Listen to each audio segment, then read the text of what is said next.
সবাই কিন্তু চায় যে তার ভালোবাসার মানুষটা তার কাছেই থাকুক, সে যেন কখনো ছেড়ে না যায়। কারণ ভালোবাসার মানুষ যদি ছেড়ে যায়, যদি সম্পর্ক সে ভেঙে অন্য কোথাও চলে যায়, তখন সব থেকে কষ্ট কিন্তু আপনারই হয়। তো এই যে ভালোবাসার মানুষকে আপনি কি করে আবার আগের মতন জায়গায় আপনি আবার ফিরিয়ে নিয়ে আসবেন, সেই উপায়টাই কিন্তু আজকে আমি আপনাদের বলে দেব।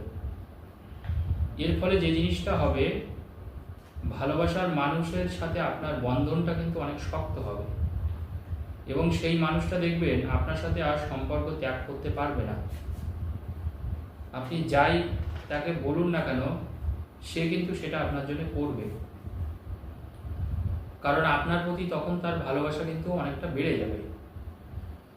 ভালোবাসার মধ্যে যে জিনিসটা বেশিরভাগ সম্পর্কগুলো দেখেছি নষ্ট হয় আমি আমার দীর্ঘ কাজের অভিজ্ঞতা থেকে, সেটা হলো অনেক ক্ষেত্রে এখনকার সময়টা দেখা যাচ্ছে যে তৃতীয় ব্যক্তিটা কিন্তু বেশি আসছে।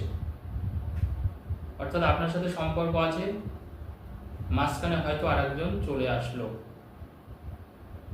বা দেখা যাচ্ছে আপনার সাথে সম্পর্ক আছে কিন্তু কোনো একজন মানুষ তাকে অন্য কথা বলল আপনার বিরুদ্ধে দুটো বাজে কথা বলে তার মনটা বিষিয়ে দিল।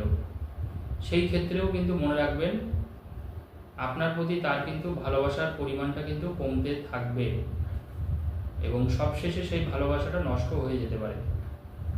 অর্থাৎ যেটাকে আমরা বলি গুপ্ত শত্রু ভালোবাসার মধ্যে।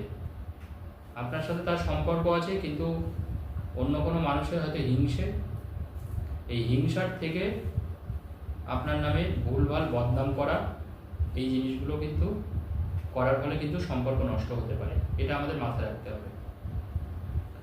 তো কি এমন করলে সেই মানুষটার মনের বাঁধনটা আপনার সাথে জুড়ে যাবে, আজকে সেই উপাচার আমি আপনাদের বলে দেব। এটা যদি আপনি করেন তো দেখবেন আপনার ভালোবাসার মানুষ আবার কিন্তু তাৎক্ষণিক প্রতিক্রিয়া দেখাবে। অনেকে বলেন শাস্ত্রীজি আপনাকে তো ফোনে পাওয়া যায় না। দেখুন, আমাদের ফোনটা একটু ব্যস্তই থাকে, আপনাকে ধৈর্য ধরতে হবে যারা যোগাযোগ করবেন। আমাদের একটা যে টাইম আছে, এই টাইমের মধ্যে আপনারা করার চেষ্টা করবেন। সকাল 10টা থেকে রাত্রি 9:30, দুপুরে একটু লাঞ্চ ব্রেক আছে, 2টো থেকে ওই ধরুন 3টে পর্যন্ত।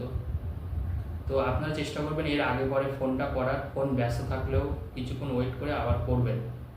যারা যারা ফোনে পান না, অনেকে মেসেজ করেছেন, তার উত্তরটা আমি আপনাদের দিয়ে দিলাম। ডাইরেক্ট কথা বলবেন, ফোন করবেন, কোনো অসুবিধা নেই। তো দেখুন, কাজের কথায় ফিরে আসি আবার, যে আপনারা তাহলে কি করবেন এটাকে ঠিক করার জন্যে, আগের মতন পজিশনে নিয়ে আসার জন্য আপনারা কি করে সম্পর্কটাকে পুরোপুরি নতুন রূপে আবার ঠিক করা যায়। দেখুন, সবাই কিন্তু চায় যে সম্পর্কটা টিকে থাকুক, এবং দুদিনের জন্য না, সম্পর্কটা সারা জীবনের জন্যই টিকে থাকুক, সম্পর্কটা যেন নষ্ট না হয়। অনেক ক্ষেত্রে দেখুন, আপনারাও হয়তো কিছু ভুল করেন, তাকে হয়তো গুরুত্ব দেন না, বা তাকে হয়তো আপনিও বেশি সময় দিতে পারেন না, তার জন্য আপনার প্রতি সেও হয়তো কিছুটা বিচলিত, বা সেই মানুষটাও হয়তো কিছুটা মনক্ষুণ্ণ আপনার উপরে, কারণ আপনি হয়তো কাজের চাপে হয়তো সেই সময়টা তার যতটা দরকার হয় সেটা হয়তো আপনি দিতে পারেন না। এটাও একটা কারণ, কিন্তু এই কারণটা নর্মালি হয়, ছোট কারণ এটা একটা।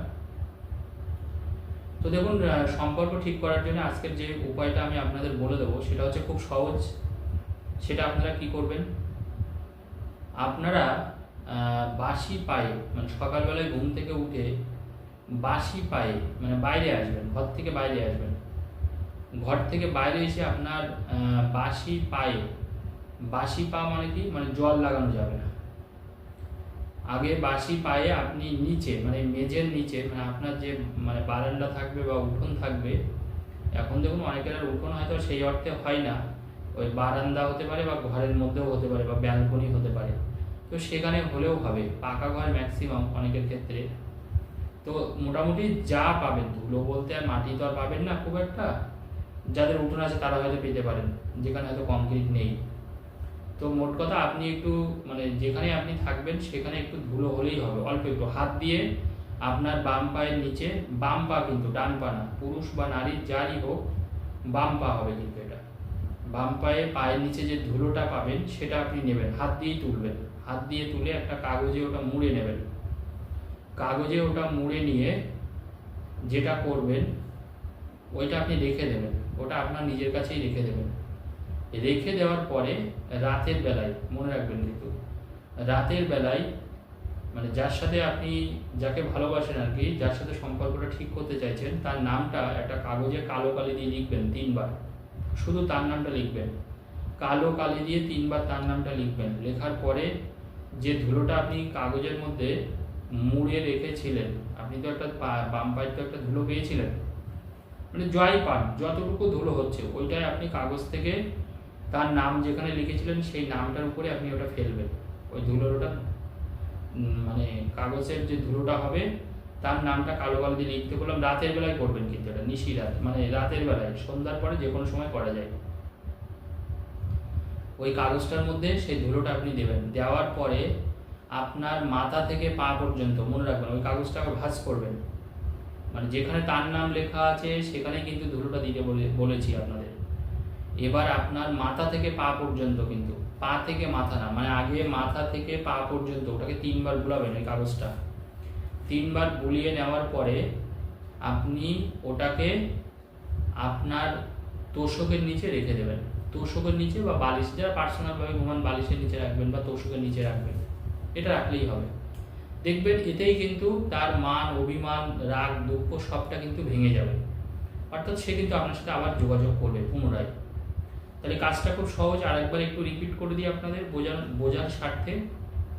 সকালবেলায় ঘুম থেকে উঠে বাসি পায়ে জল লাগানোর আগে, টয়লেটে যাওয়ার আগে আপনি বাম পায়ের নিচে যেটা পাবেন সেটাই বের করবেন, মানে ধুলো একটু হাত দিয়ে যতটা যা পাবেন সেখান থেকে ওই ধুলোটা নেবেন, ধুলোটা নিয়ে একটা কাগজে মুড়ে রাখবেন।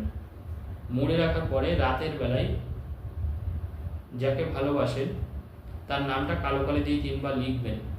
লেখার পরে সেই নামের উপরে আপনি ওই ধুলোটা দেবেন, আপনার বাসি পায়ের ধুলোটা যেটা আপনি কাগজে মুড়ে রেখেছেন সেই ধুলোটা তার নামের উপরে আপনি ফেলবেন। ফেলার পরে সেই কাগজটা ভাঁজ করবেন, ভাঁজ করে আপনার যে বিছনায় আপনি ঘুমান সেই তোষকের নিচে ওটাকে রেখে দেবেন মাথার দিকটায়। আর যদি কোনো অসুবিধা না হয় তো আপনি বালিশের নিচেও রাখতে পারেন। এবার দেখুন সাধারণত বিছনা কাপড় এটা ফ্যামিলির লোকজন তোলে, আপনার যদি সেরকম যদি কেউ না দেখে তাহলে আর কোনো অসুবিধা নেই, তবে আপনি বালিশের নিচেও কিন্তু এটা রাখতে পারেন, তাতেও কোনো অসুবিধা নেই, তোষকের নিচে রাখলেও হবে। ওটাকে আপনি রেখে দেবেন, 3 দিন রাখবেন, 3 দিন রাখলেই হবে এটা, 3 দিন রাখবেন, শুধু এইটুকুই কাজ, আপনার কিচ্ছু কাজ নেই। আপনার উপরে তার মান, অভিমান, রাগ, দুঃখ যাই থাকুক না কেন সেটা কিন্তু সে সব ভুলে যাবে, সে বলে জল হয়ে যাবে, এবং সে কিন্তু আপনার সাথে আবার কথা বলার জন্যে মানে খুব আগ্রহ দেখাবে, সে ফোন করবে আপনাকে। সবাই এটা করুন, ফল পাবেন। ধন্যবাদ।